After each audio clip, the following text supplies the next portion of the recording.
이번 최혜병 수사 외압 사건에 있어 국방부는 이제 거진 붕괴된 것 같습니다. 동아일보가 유재은 국방부 법무관리관의 통화 내역을 보도하며 기어이 국방부 수뇌부의 개입 정황이 포착됐습니다. 동아일보 단독입니다. 공수처가 군검찰단이 경찰로부터 해병대 수사단 조사자료 등을 회수할 때 국방부 수뇌부 개입 혐의를 포착한 것으로 알려졌다고 합니다. 이는 그동안 사건은 군검찰단이 회수한 것이며 국방부는 관여하지 않았다는 유재은 법무관리관의 주장을 뒤집을 수 있는 증거입니다. 보도에 따르면 공수처는 윤석열과 이종섭 전 국방부 장관이 세 차례 통화한 직후 국방부 수뇌부가 사건 해소에 적극 개입한 것으로 보고 있다 합니다. 공수처는 지난해 8월 2일 유재은이 김동혁 군 검찰단장과 통화한 기록을 확보했다고 하는데 이 둘은 이때의 통화가 첫 통화로 평소 연락하는 사이가 아니었다고 합니다. 특히 이들의 통화 시점은 군 검찰단이 내부 회의를 막 시작하기 직전이었다 하는데 당시 군 검찰단은 회의에서 해병대 수사단이 경찰로 넘긴 사건을 회수하는 방안을 논의한 것으로 전해졌다고 합니다. 게다가 이미 일전에 보도로도 나갔지만 유재은과 경북경찰청 수사부장과의 통화 사실도 파악했다고 합니다. 공수처는 이 통화에서 사건 회수를 논의했을 것으로 보고 있다고 하며 정황상 유재은이 사건 회수에 상당 부분 관여한 것으로 보입니다.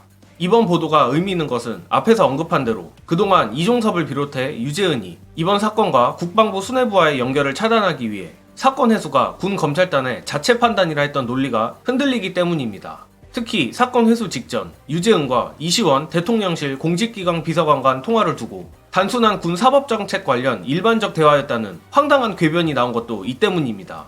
그러나 오늘 동아일보 보도대로 도대체가 우연이라고 볼 수 없는 수상한 통화 내역이 이렇게까지 많이 나온 이상 국방부 수뇌부가 경찰로부터 사건 회수를 하는데 적극 개입했다는 정황이 더욱 강해질 수밖에 없게 됐습니다. 이에 공수처는 한 발 더 나아가 윤석열이 국방부를 통해 사건 회수를 지시했을 가능성도 염두에 두고 있다고 합니다. 특히 그날 오전 유재은은 사실상 이종섭의 대리인격인 박진희 당시 국방부 장관 군사보좌관과도 통화를 나눴다고 하는데 시간순으로 보면 이 통화 직후 윤석열 개인 폰으로 이종섭에게 3통의 전화가 갔고 1시간가량 후 유재은이 경찰과 군 검찰단장에게 전화를 한 것입니다.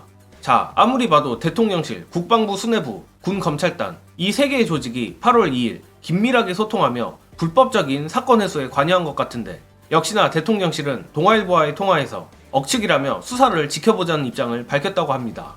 솔직히 말해 현재 대통령실이 개입을 했다는 정황과 증거는 차고 넘치는 상황이라 오늘 보도가 놀랍지는 않지만 만약 이렇게 간다면 결국 유재은이 모조리 독박을 쓰는 상황으로 가게 됩니다.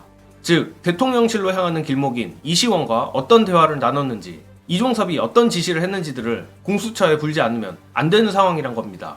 다만 일부 유튜브 등에서 이미 유재은이 공수처에 모든 걸 불었다는 소문도 도는 걸 보면 서두에 말씀드린 대로 이번 사건 관련 국방부단에서 나올 것은 전부 다 나왔다고 생각합니다. 또한 이번 보도가 동아일보에서 나왔다는 것도 의미심장한 부분입니다.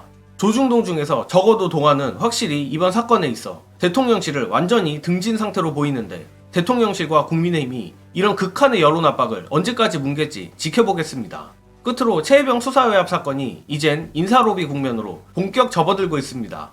특히 구체적인 가담자들 리스트도 벌써 언급되는 상황인데 앞으로 언론에 자주 등장할 요주 인물들에 대한 해설 공유드리며 이번 영상은 여기까지 하겠습니다.